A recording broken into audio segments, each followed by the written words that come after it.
Are today's young adults more sensible or even more boring than previous generations? We're used to the stereotypical image of students and other young adults being reckless party animals having epic drinking nights out in pubs, clubs, and campus bars. In a way, drinking was seen as a rite of passage into adulthood. Leaving home meant a period of drinking to excess. But these days, research shows that there's been a dramatic decline in alcohol consumption among young people, and even an increase in abstinence from alcohol amongst young people.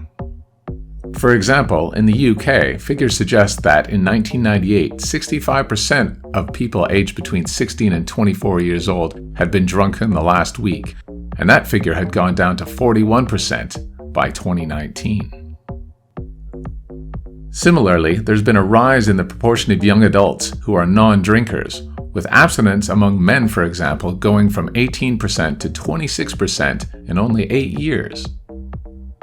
We get similar declines in the US, where university binge drinking has been on a steady decline, as has drinking amongst high school students. And we can see this trend occurring pretty much throughout the Western world, with all sorts of countries showing similar patterns. Interestingly, data also shows that older generations are now drinking just as much, if not more, than younger generations, and are actually often out-drinking those younger generations. So, what's going on? Surely young people drinking less is a good thing. However, sociologists wonder why this is happening, and what are the reasons behind it. After all, not all is well with young people. They might be drinking less, but lots of research has demonstrated that incidents of mental health problems and self-harm are rising at the same time as drinking rates are falling. Could the two be related?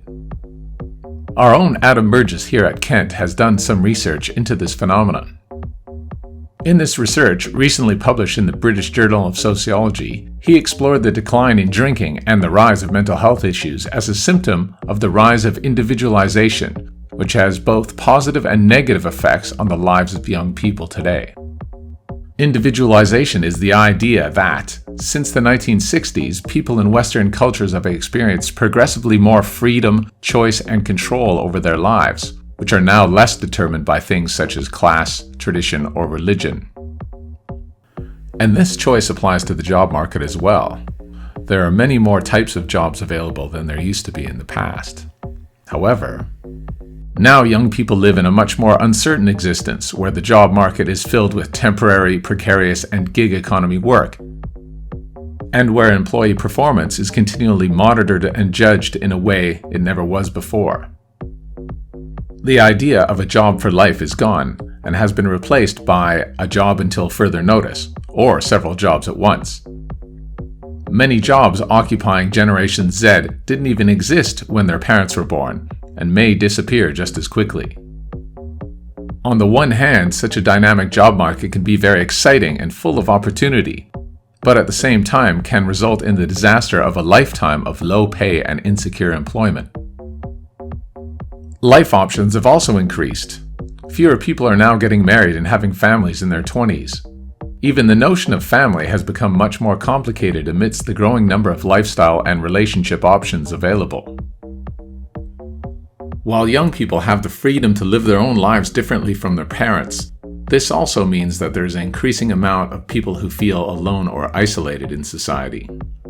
For example, the Office of National Statistics shows that 16 to 24-year-olds are by far the most likely to feel lonely all or some of the time.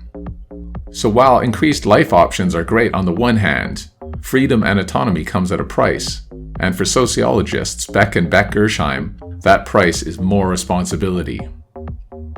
We are repeatedly told that it is now increasingly up to us to make something of our lives, and our fault if we don't succeed.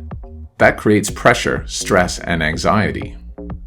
In this context, Adam and his co-authors studied young people who drink little or no alcohol to see if the double-edged sword of individualization could help explain their decisions not to drink. They conducted focus groups of sober societies at 3 English universities, and also conducted an online survey of 517 people between the ages of 18 and 25 who consider themselves moderate or non-drinkers. They found that increased choice seemed to be a major factor in drinking less, as many respondents felt that people drank more in the past because they had less options of things to do, such as socializing online, away from pubs and alcohol, and that having more options and freedom meant that there was less peer pressure and stigma around not drinking alcohol.